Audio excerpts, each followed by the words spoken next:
ச்சே, எப்படி எடுத்திருக்கானுங்க? என்னது இது? எப்போ பார்த்தாலும் ஃபோனை பார்த்துக்கிட்டு இருக்கா. என்னன்னு கேட்டா ஒன்றும் சொல்ல மாட்டேக்கா. திடீர்னு சிரிக்கா, எதையாவது உளறிக்கிட்டு கிடக்கா. என்ன செய்ய? இவ ஃபோனை வாங்கி பார்க்கணுமே. இப்போ என்ன செய்யலாம்? சரி, இன்னைக்கு ஆயுத பூஜைன்னு சொல்லிட்டு ஃபோனில் வைரஸ் இருக்கு, ஃபோனை கொண்டா சுத்தம் பண்ணி தாரேன்னு சொல்லி கேட்டு பார்ப்போம். லட்சுமி, என்ன செய்யுது? ஏங்க என்ன வேணும்? உன் ஃபோனை கொஞ்சம் தாயேன், சுத்தம் பண்ணிட்டு தாரேன். சுத்தம் பண்ணணுமா? எதுக்கு? ஆயுத பூஜைக்கு வீட்டில் இருக்கிற எல்லாத்தையும் சுத்தம் பண்ணணும்ல. உன் ஃபோன்லேயும் நிறைய வைரஸ் இருக்கு, கொண்டா சுத்தம் பண்ணி தாரேன். ஏங்க வேண்டாம், அதெல்லாம் ஒன்றும் வேண்டாம்.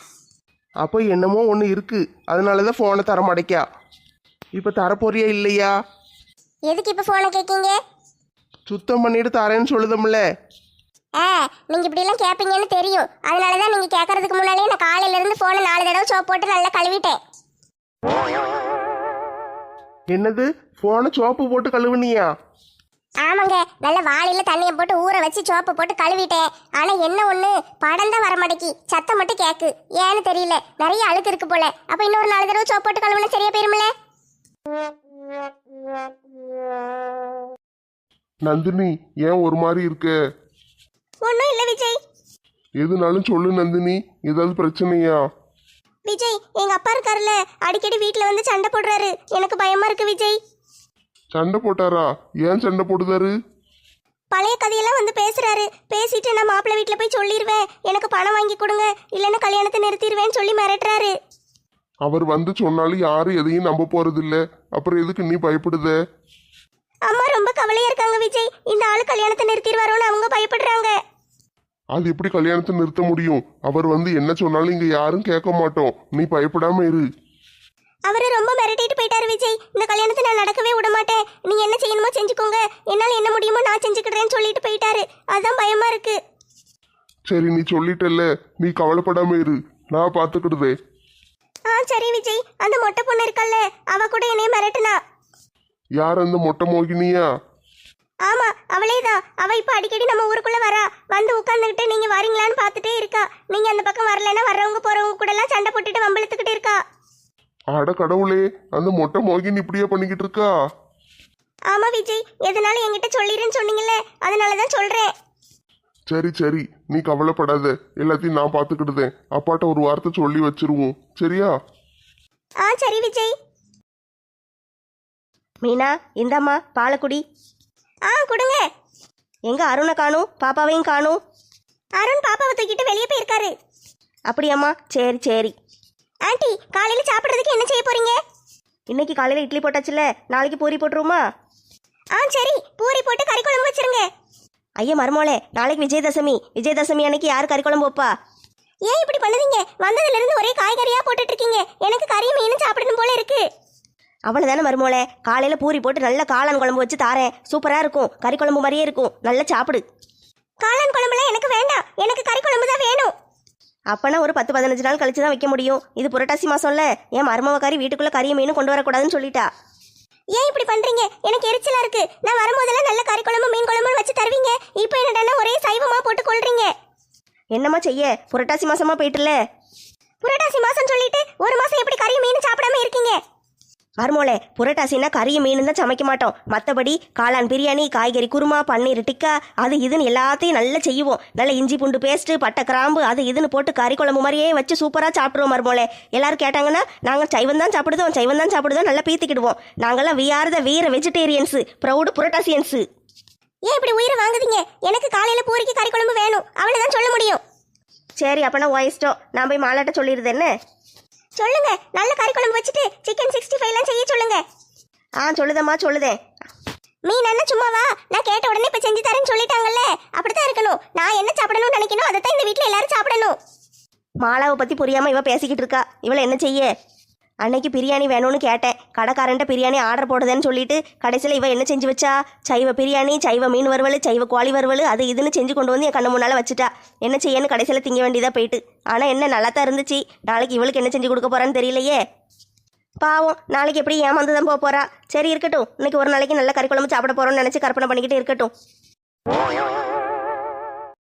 யோ மீசக்காரே, நீர் தானே எனக்கு ஃபோன் அடிச்சு வர சொன்னது? ஆமாம்மா, நான் தான் வர சொன்னேன். எதுக்கு இந்த ராத்திரி நேரத்தில் வர சொன்னீரு? இம்மா நான் யார் தெரியுமா? நீர் யாரா இருந்தா எனக்கு என்ன? இம்மா நான் யாருன்னு சொல்றதுக்கு தான் உன்னைய வர சொன்னேம்மா. சரியான லூசா இருப்பீர் போல. நீர் யாருன்னு நான் எதுக்கு தெரிஞ்சுக்கிடணும்? அதுக்கு எதுக்கு நடுராத்திரி வர சொன்னீரு? அதான் சொன்ன உடனே வந்துட்டேல்ல, நான் பேசுறதெல்லாம் கேட்டுட்டு போ. என்ன பேச போறீரு? சீக்கிரம் சொல்லும், நிறைய வேலை கிடக்கு. இம்மா நான் நந்தினியோட அப்பா. என்னது, நந்தினியோட அப்பாவா? என்னை மிரட்டுறதுக்காக ஆள் அனுப்பியிருக்காளோ? இல்லம்மா, அவ அனுப்பல. நீ தப்பா நினைச்சுக்கிட்டு இருக்காது. அவங்களுக்கு எனக்கு பேச்சுவார்த்தை கிடையாது. என்ன சொல்லுதீங்க? பேச்சுவார்த்தை கிடையாதா? ஆமாம்மா, நான் தான் நந்தினியோட அப்பா. ஆனா எனக்கு அவங்க அம்மாவுக்கும் பேச்சுவார்த்தை கிடையாது. என்னைய 2 பேரும் சேர்ந்து வீட்டை விட்டு விரட்டிட்டாளுங்க. எதுக்கு விரட்டினாளுங்க? அது ஒரு பெரிய கதை, சொன்னாலும் உனக்கு புரியாது. இப்போ நம்ம விஷயத்துக்கு வருவோம். என்ன விஷயம் சொல்லுங்க. அப்பங்காரன் நானு என்னைய வீட்டை விட்டு விரட்டிட்டு அவளுக்கு மட்டும் நல்ல பணக்கார சம்பந்தம் கிடைச்ச உடனே ஆடிக்கிட்டு அழைதாளுங்க. அதுக்கு நான் என்ன செய்யணும்? நான் சொல்றது முழுசா கேளுமா. சரி கேக்கேன். நான் போய் மரியாதையை தான் கேட்டேன். ஊர் தலைவர்கிட்ட சொல்லி ஒரு 10 லட்ச ரூபா பணம் வாங்கி கொடுங்க, அப்படி இல்லைன்னா கல்யாணத்தை நிறுத்திடுவேன்னு சொன்னேன். அவளுக்கு கேட்க மாட்டேக்காளுங்க. உன்னால என்ன செய்ய முடியுமோ செஞ்சுக்கோன்னு சொல்லுதாளுங்க. 10 லட்ச ரூபா பணம் வேணும்னு கேட்டா சும்மா எப்படி வாங்கி கொடுப்பாங்க? இல்ல எதுக்கு உங்களுக்கு அவங்க வாங்கி கொடுக்கணும்? ஏமா அதான் ஒரு பெரிய கதைன்னு சொல்லிட்டோம்ல, அது பிறகு சொல்லுதம்மா. இப்போ இருக்கிறது மட்டும் கேளு. சரி சொல்லுங்க. அவளுக்கு தான் மூஞ்சில் அடிச்ச மாதிரி என்ன செய்ய முடியுமோ செஞ்சுக்கோன்னு சொல்லிட்டாளுங்கன்னு பார்த்தா தலைவர் வீட்டில் போய் சொன்னா அவரும் குதிச்சுக்கிட்டு வராது. அவர் என்ன செஞ்சாரு? காசும் கொடுக்க முடியாது, ஒன்றும் கொடுக்க முடியாது. உன்னால என்ன செய்ய முடியுமோ செஞ்சுக்கோ போன்னு அவரும் சொல்லுதாரு. நீங்க இந்த மாதிரி விஷயத்தெல்லாம் தலைவர்கிட்ட பேசக்கூடாது, ராணியத்திட்டு பேசணும். அப்பதான் சரியா இருக்கும். அந்த பொம்பளைட்டையும் பேசணுன்னே. அப்பனா ராணியத்தை காசு கொடுக்கன்னு சொல்லியிருப்பாங்களே. விளக்கமாறு பிஞ்சிரும் ஓடிருன்னு சொல்லிட்டு அந்த பொம்பளை. அப்படி என்னதான் சொன்னீரு? விளக்கமா சொல்லுங்களேன். அது இந்த ஊருக்கு வர்றதுக்கு முன்னால நானும் என் பொண்டாட்டி என் மாவா 3 பேரும் சேர்ந்து வீடு வீடா திருடிக்கிட்டு அலைஞ்சோம். என் மாவா வரமாட்டா, அவன் நல்ல பிள்ளையா இருந்தா. ஆனா நான் தான் திருடுங்கன்னு சொல்லி அவங்கள கட்டாயப்படுத்துவேன். அது அவளுக்கு 2 பேருக்கும் பிடிக்கல. இந்த ஊருக்கு வந்தோடனே இந்த ஊருக்கு அறிக்கை கூட சேர்ந்துட்டால என்னை எதிர்த்து பேச ஆரம்பிச்சுட்டா. அதுக்கு முன்னால வாயிலா பூச்சியா நான் சொன்னதெல்லாம் செஞ்சுட்டு கிடந்தாளுங்க. ஓஹோ, திருட்டு குடும்பமா? ஆமாம்மா, சொல்லும் போது எவ்வளவு சந்தோஷமா இருக்கு பத்தியா? விளங்கும். சந்தோஷமா இருக்கா? ஆமாம்மா, இந்த உண்மையெல்லாம் தலைவருக்கு அவர் மகனுக்கெல்லாம் தெரியாதுல்ல. அவங்ககிட்ட எல்லாம் போய் சொல்லி கொடுத்துட்டோம்னா நல்ல கல்யாணத்தை நிறுத்திடலான்னு பார்த்தேன். நீங்க விஜய்கிட்ட பேசுனீங்களா? அவங்ககிட்டயும் போய் பேசிட்டேன். அவனும் கேட்க மாட்டேக்கான். என்ன செய்ய முடியுமோ செஞ்சுக்கோங்க. அப்பனா நந்தினி இந்த விஷயத்தை பூரா எல்லார்ட்டையும் சொல்லியிருப்பா. அதனால சொன்ன உடனே அவங்களும் அவளை நம்பிட்டாங்க. ஓ, அப்படி இருக்குமோ? ஆமா, முதல்ல சொல்லி வச்சிட்டோம்னா பிரச்சனை இல்லைன்னு சொல்லிட்டு எங்க அப்பா தான் எல்லாத்துக்கும் காரணம், நாங்களாம் எதுவுமே செய்யலைன்னு நடிச்சிருப்பா. உடனே அவங்களாம் நம்பிட்டாங்க.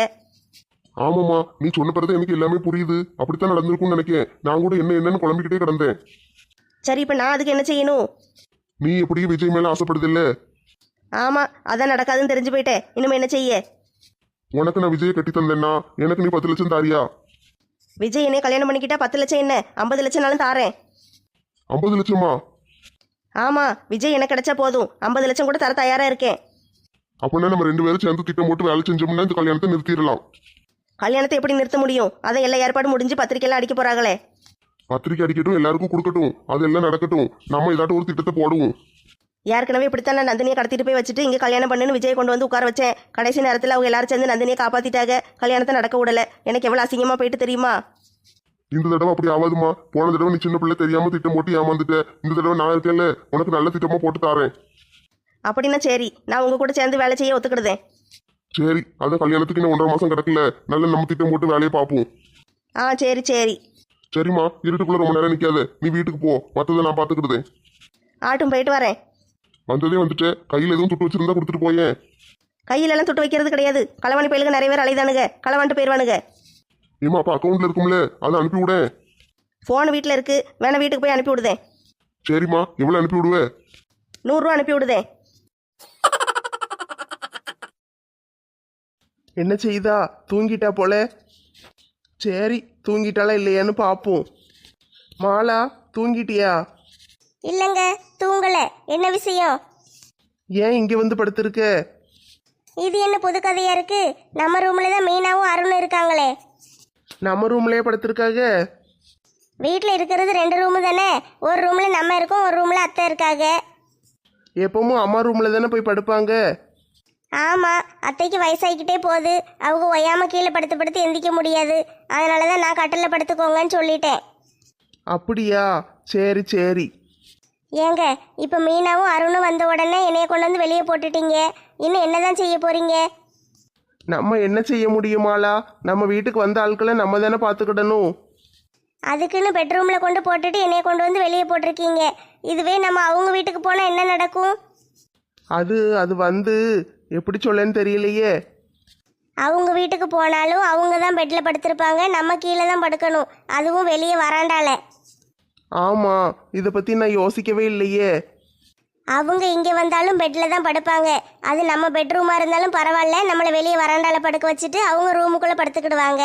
நம்ம அங்கே போனாலும் அவங்க பெட்டில் படுத்துக்கிட்டு நம்மளை தரையில் படுக்க வைப்பாங்க. இதெல்லாம் என்னங்க நியாயம்? நீ சொல்கிறதெல்லாம் சரிதான், ஆனால் நம்ம என்ன செய்ய இப்போ? ஏங்க எனக்கு இதில் ஒன்றுமே புரியலைங்க. பணம் யாருக்கிட்ட நிறையா இருக்கோ அவங்க தான் பெட்டில் படுக்கணும், அவங்க தான் வசதியாக இருக்கணும், மற்றவங்களாம் எப்படினாலும் இருந்துக்கிடலான்னு சொல்லுதாங்களோ? அப்படியெல்லாம் இல்லை மாலா, நீ தப்பாக நினைக்காத. அப்படித்தாங்க, நான் பார்த்துட்டேன். உங்கள் அம்மாவும் அப்படி தான் செய்தாங்க. நான் அத்தை அத்தைன்னு அவங்கள தலையில் தூக்கி வச்சுக்கிட்டு ஆடுதேன். ஆனால் அவங்க வந்து நான் இருக்கும்போது அப்படியே என்கிட்ட நல்லா பேசுகிறாங்க, பழகுறாங்க. ஆனால் மீனா வந்தோடனே பார்த்தீங்களா, அப்படியே மாறிடுறாங்க. ஐயோ மீனாக்கு அதை கொடுக்கலையா, மீனாக்கு இதை கொடுக்கலையா, மீனா மாப்பிள்ளைக்கு இதை கொடுமா அதை கொடுமான்னு அப்படியே தான் இருக்காங்க. ஏன் இப்படி இருக்காங்க? அவகிட்ட பணம் நிறைய இருக்குன்னொன்னு அவளை மட்டும் தலையில் தூக்கி வச்சுக்கிட்டு ஆடுதாங்களோ? ஐயோ மாலா, அம்மா அப்படிப்பட்ட ஆள் கிடையாது, அப்படிலாம் எதுவும் செய்ய மாட்டாங்க. நீ தப்பாக நினைக்காத. அவள் குழந்தை பெற்றுட்டு வந்திருக்காள்ல, அதனால கொஞ்சம் பாசமாக பார்த்துருப்பாங்க. அவள் இப்போ தானே குழந்தை பெற்றிருக்கா, ஆனால் எப்போவுமே அவள் வந்தானே தனியாக தானே கவனிக்காங்க. அப்படிலாம் செய்ய மாட்டாங்களே. எப்பவும் மீனாவும் அருணும் வந்து அத்தை ரூமில் தானே தங்குவாங்க. ஆனால் இந்த தடவை பார்த்தீங்களா, நம்ம ரூமுக்கு அனுப்பி விட்டுட்டாங்க. அம்மாவை அப்படி செஞ்சாங்க? நீ தானே இப்போ சொன்ன அம்மாவுக்கு கீழே படுக்க முடியாது, பெட்டில் தான் படுக்கணும்னு. நான் சும்மா சொன்னேங்க. அத்தை தான் சொன்னாங்க மீனா வந்த உடனே, மருமோளே எனக்கு கீழெல்லாம் படுக்க முடியாது, நான் பெட்டில் தான் படுக்க போகிறேன், அதனால என் ரூம்லேயே நான் இருந்துக்கிடுதேன், மீனாவையும் அருணையும் ஓ ரூமில் தங்க வச்சுக்கோன்னு அத்தை தான் சொன்னாங்க. சரி, நாளைக்கு ஒரு நாள் தானே இருப்பா, கொஞ்சம் அட்ஜஸ்ட் பண்ணிக்கோயேன். அதைத்தான் கேட்கேன். நான் மட்டுமே தான் அட்ஜஸ்ட் பண்ணிக்கிட்டு போகணுமா? எனக்காண்டி மற்றவங்க யாரும் அட்ஜஸ்ட் பண்ண மாட்டாங்களா? அதைத்தாங்க நான் கேட்கேன். நான் எதுக்குங்க அட்ஜஸ்ட் பண்ணிக்கிட்டு போகணும்? நானும் அவளை மாதிரி இந்த வீட்டு மருமக தானே. நான் கஷ்டப்பட்ட வீட்டு பிள்ளைங்கிறதுனால நான் எதுக்குனாலும் அட்ஜஸ்ட் பண்ணிக்கிடணும். அவள் பணக்காரிங்கிறதுனால எப்பவுமே சொகுசாவே வச்சுக்கிடணும் அவளை. அதானே உங்கள் எண்ணம்? அப்படியெல்லாம் இல்லை மாலா, தப்பாக நினைக்காத. நீ ஏன் கஷ்டப்பட்ட வீட்டு பிள்ளைன்னு உன்னைய நீயே தாழ்த்தி தாழ்த்தி பேசிக்கிட்டு இருக்க? நீ இந்த வீட்டு மகாராணி, அது முதல்ல தெரிஞ்சுக்கோ. ஆனால் அப்படி யாரும் நடத்தின மாதிரி தெரியலையே. மகாராணின்னு ஒரு பேச்சுக்கு சொல்லுதீங்க. உங்கள் சின்ன மகாராணி வந்த உடனே என்னை வேலைக்காரியாக மாற்றிடுதீங்கல்ல. சரி, நான் அம்மாட்ட இதை பற்றி பேசுது என்ன? இன்னைக்கு மத்தியானம் அவன் ரூமில் படுத்திருந்தா. நான் போய் ஒரு சேலை எடுக்கணும்னு போய் கதவை தட்டி அவகிட்ட கேட்டுட்டு நான் போய் என் பீரோல இருந்து சேலை எடுத்துட்டு வரேன். எதுக்கு ஒயாமல் உள்ளே வந்துட்டு போறீங்க? நீங்கள் போங்க, பாப்பாவுக்கு டிஸ்டர்பாக இருக்குங்க. நான் என்ன செய்ய? நான் போய் சேலையை தானே எடுத்துட்டு வந்தேன். அதுவும் ஒரு தடவை தான் உள்ளே போனேன். சாப்பாடு கொடுக்க கூட அத்தை தான் போகிறாங்க. நான் ஒரு தடவை போனதே அவளுக்கு டிஸ்டர்பாக இருக்கான். அவள் மகாராணி வீட்டில் ஒரு வேலையும் செய்ய மாட்டா, சும்மாவே படுத்து கிடப்பா. அவளுக்கு நான் ஊழியம் பார்த்துக்கிட்டு அலையணுமோ? சரி, நீ கவலைப்படாமல் இரு, இதுக்கு நான் ஏதாவது ஒரு ஏற்பாடு பண்ணுதேன். நீங்கள் ஒன்றும் ஏற்பாடு பண்ணி கிழிக்க வேண்டாம். இனிமேல் மீனா இந்த வீட்டுக்கு வந்தான்னா நான் இந்த வீட்டில் இருக்க மாட்டேன். அவள் என்னைக்கு வராளோ நான் எங்கள் அம்மா வீட்டுக்கு கிளம்பி போயிடுவேன். அவள் போன பிறதான் வருவேன். அப்போனா அவள் இருக்கிற வரைக்கும் அம்மா தானே எல்லா வேலையும் செய்யணும். அம்மாவும் பாவம் தானே. அப்போ நான் உங்கள் அம்மாவையும் கிளம்பி அவங்க அம்மா வீட்டுக்கு போக சொல்லுங்க. நாளை இருந்து இங்கே வேலை செய்ய முடியாது. ஐயோ கடவுளே, இவ அழுவுறத பார்த்தா எனக்கு தாங்க முடியல. அம்மாட்ட போய் எப்படி கேட்கணும்னு தெரியல. மீனாவையும் ஒன்றும் சொல்ல முடியல. நான் என்னதான் செய்ய? இவங்க எல்லாருக்கும் நடுவில் மாட்டிக்கிட்டு நான் தான் முழிக்கேன். சரி, சீக்கிரமே இதுக்கு ஒரு ஏற்பாடு பண்ணுவோம். ஆமாம், அவள் வந்தான்னா இவ எல்லா வேலையும் செஞ்சு போடணும்னு என்ன அவசியம் இருக்குது? ஒரு குடும்பம்னா எல்லாரும் சேர்ந்து வேலை செஞ்சு எல்லாரும் ஒன்றா சேர்ந்து சாப்பிட்டாதான் சந்தோஷமா இருக்கும். இவ மட்டுமே எல்லா வேலையும் செஞ்சுட்டு அவளை உட்கார வச்சு சாப்பாடு போடணும்னு ஒரு அவசியமும் கிடையாது. இவ எப்படி இந்த வீட்டில் மருமகளோ அதே மாதிரி தான் அவளும் இந்த வீட்டில் மருமக. அவளும் எல்லா வேலையும் செஞ்சு தான் ஆகணும். இல்லைன்னா இவளும் செய்யக்கூடாது, அவளும் செய்யக்கூடாது. அப்போ இதுக்கு ஏதாவது ஒரு ஏற்பாடு பண்ணி தான் ஆகணும். நாளைக்கு போய் அம்மாட்ட பேசிடுவோம். ஐயோ, வலி தாங்க முடியலையே. ஏமோய், டேடி நைனா, வலி தாங்க முடியல, சீக்கிரம் வாங்க. நெட்ட தங்கோ, ஏமா கீழே விழுந்து கிடக்க? என்னாச்சுமா? எந்திரி. ஏமோய், வலி தாங்க முடியலம்மா, வயிறு ரொம்ப வலிக்கி. ஐயோ, பிரசவ வலி வந்துட்டு போல. இரு உங்க அப்பாவை கூப்பிடுதே. ஏங்க இங்க சீக்கிரம் வாங்க. என்ன மீனாட்சி, எதுக்கு கூப்பிட்ட? ஏமா பிள்ளை ஏமா இப்படி கிடக்கா? ஏங்க அவளுக்கு பிரசவ வலி வந்துட்டு வயிறு வலி தாங்க முடியலன்னு அழுவுதா. சீக்கிரம் டாக்டருக்கு ஃபோன் அடிங்க. ஏம்மா தங்கமே, நீ அழுவுறத பார்த்தா அப்பாவுக்கு தாங்க முடியலம்மா. யோக்கு இருக்கு மனசா, பிள்ளைய ஆஸ்பத்திரி கூட்டு போகணும். அதுக்கு ஏற்பாடு பண்ணுங்க. ஹலோ, ஆஸ்பத்திரியா? ஏம்மா அவளுக்கு பிரசவ வலி வந்துட்டு, இந்த கூட்டு வரோம், ஆம்புலன்ஸ் அனுப்புங்க. சீக்கிரம் வாங்க, இன்னும் 2 நிமிஷத்துல இங்க நிக்கணும். ஏமா தங்கமே, கவலைப்படாதம்மா, ஆம்புலன்ஸ் இப்போ வந்துடும். சரியா? உடனே போயிடுவோம். ஏமோய், வயிறு ரொம்ப வலிக்குமா. குழந்தை பிறக்க போதில்லம்மா, அதை நினைச்சு சந்தோஷப்படு என்ன. வலி தாங்க முடியல, உனக்கு என்ன தெரியும்? ஏம்மா என் பிள்ளை அழுகுறாளே, எனக்கு மனசு கேட்க மாட்டேக்கே. மாப்பிள்ள நெட்டமாவை ஆஸ்பத்திரியில சேர்க்க போறோம், நீங்களும் வந்துருதீங்களா? ஆட்டு மாப்பிள்ள, சீக்கிரம் வந்துருங்க. ஆம்புலன்ஸ் வந்துட்டு சீக்கிரம் போங்க. ஐயோ கடவுளே, நெட்டமாவை ஆஸ்பத்திரியில சேர்க்க போறாங்கன்னு மாமா இப்பதான் ஃபோன் அடிச்சாரு. எனக்கு பயமா இருக்கே. என்ன செய்யணும் ஒன்றும் புரிய மாட்டேக்கி. கையும் உடல காலும் உடல. சரி ஆஸ்பத்திரிக்கு போவோம். முதல்ல சித்தியும் சித்தப்பாவையும் எழுப்பி விட்டு சொல்லிட்டு போவோம். நடுராத்திரியா இருக்கு. சரி பரவாயில்ல, எழுப்புவோம்.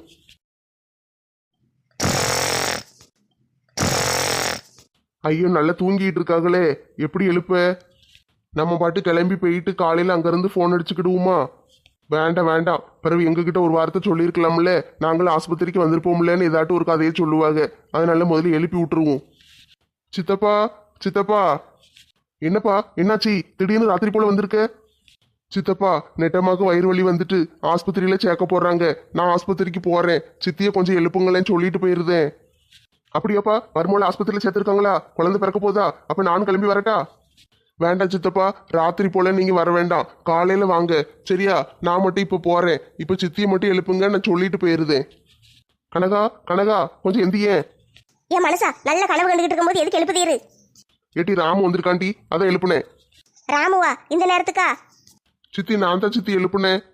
என்னப்பா என்னாச்சு? நடுராத்திரியில வந்திருக்க, என்ன விஷயம்? சித்தி நெட்டமாக்கு பிரசவ வலி வந்துட்டு ஆஸ்பத்திரியில சேர்த்திருக்காங்க. நான் ஆஸ்பத்திரிக்கு போறேன். அப்படியாப்பா, குழந்தை பிறக்க போதா? சரி சரி, நீ போயிட்டு வா, நாங்களும் வரட்டுமா? வேண்டாம் சித்தி, நடுராத்திரியில நீங்களாம் வர வேண்டாம், நான் போயிருந்தேன். நான் இப்போ கார் எடுத்துட்டு போயிருவேன். காலையில் உங்களுக்கு ஒரு ஆட்டோ போட்டு விடுதேன் சரியா? ஆட்டோவில் வந்துருங்க. சரிப்பா, நீ கிளம்பு. ஆஹா, நம்ம வீட்டுக்கு ஒரு பேரப்பிள்ளை வரப்போகுது. நல்லதா போச்சு, பேர பிள்ளைய நான் பார்த்துக்கிடுவேன். வீட்டு வேலையை பூரா அவ செய்வா. உனக்கு அவளை வேலை செய்ய வச்சிடணும், அது மட்டும்தான் எண்ணம் என்ன? ஆமா, ஒரு வீடுன்னு இருந்தா மருமவும் வேலை செய்யணும், மாமியார் உட்காந்து டிவி பார்க்கணும். அதானே வீடு. உங்ககிட்ட பேசிக்கிட்டு இருந்தா நான் மெண்டல் ஆயிருவேன். நான் படுக்க போறேன். அதானே, என்கிட்ட பேசுறதுக்கு யாரு இருக்கா? காலையில போய் பேரனையோ பேத்தியோ பார்க்கணும். நேரம் ஆயிட்டு, தூங்கு. ஐயோ, வலி தாங்க முடியலையே, யாராவது என்னைய காப்பாத்துங்களேன். மீனாட்சி, பிள்ளை அழுவுறத பார்த்தா எனக்கு மனசு கஷ்டமா இருக்கு. எங்க பெத்தவன் நானு, எனக்கு கஷ்டமா இருக்காதா? எனக்கும் கஷ்டமா தான் இருக்குங்க. ஐயோ கடவுளே, என் பிள்ளைக்கு வலி இல்லாம குழந்தை பிறக்க கூடாதா? அதெல்லாம் நடக்காதுங்க. பொம்பளையா பிறந்தா வழியெல்லாம் தாங்கி தான் ஆகணும். முருகா, அந்த வலியெல்லாம் எனக்கு கொடுத்துரு, என் பிள்ளைய நல்லபடியா பாத்துக்கோ. மாமா அத்தை, நெட்டமா எப்படி இருக்கா? வாங்க மாப்பிள்ள. மாப்பிள்ள உள்ள டாக்டர் பார்த்துக்கிட்டு இருக்காங்க. அத்தை ஒன்றும் பிரச்சனை இல்லை இல்ல, சுகப்பிரசவம் ஆயிரும்ல? ஆமா மாப்பிள்ள, சுகப்பிரசவம் தான் டாக்டர் சொல்லியிருக்காங்க. என் பிள்ளை படுற வேதனையை பார்க்க முடியல மாப்பிள்ள. மாமா கவலைப்படாதீங்க மாமா, எனக்கும் ரொம்ப கஷ்டமா இருக்கு. கடவுளே, என் பிள்ளை நல்லபடியா பிள்ளைய பெத்து எடுத்துட்டு வரணும். தாயும் செய்யும் நல்ல ஆரோக்கியத்தோட நல்லபடியா வர்றதுக்கு உதவி செய்யுங்க. மீனாட்சி, குழந்தைய தூக்கிட்டு குலதெய்வம் கோயிலுக்கு வாரோன்னு வேண்டிக்கோ. ஏங்க லூஸ் மாதிரி பேசாதீங்க. குழந்தை பிறந்தோன்னே எப்படினாலும் 30 நாளைக்கு எங்கேயும் போகக்கூடாது. 30 நாள் கழிச்ச பிறகு குலதெய்வம் கோயிலுக்கு கண்டிப்பா போகணும். நெட்டம்மா, நீ நல்லபடியா குழந்தைய பெத்து எடுத்துட்டு வா. நான் இங்கே தான் இருக்கேன். நான் எப்பவும் உன் கூடவே தான் இருப்பேன் நெட்டம்மா. மாமா கேட்டிங்களா? குழந்தை சத்தம் கேக்கு. ஆமா மாப்பிள்ள, பேத்திய பிறந்துட்டா போல. கடவுளே, ரொம்ப ரொம்ப நன்றி. ஐயோ, என்ன குழந்தைன்னு தெரியலையே. நெட்டம்மா எப்படி இருக்கான்னு தெரியலையே. மாமா நான் உள்ள போய் பார்த்துட்டு வந்துடட்டா? மாப்பிள்ள உள்ள விட மாட்டாங்க. டாக்டர் இப்ப வெளியே வருவாங்க, டாக்டர்கிட்ட கேட்போம். ஐ, நான் அப்பாவாயிட்டேன். ஐ, நான் தாத்தாவாயிட்டேன்.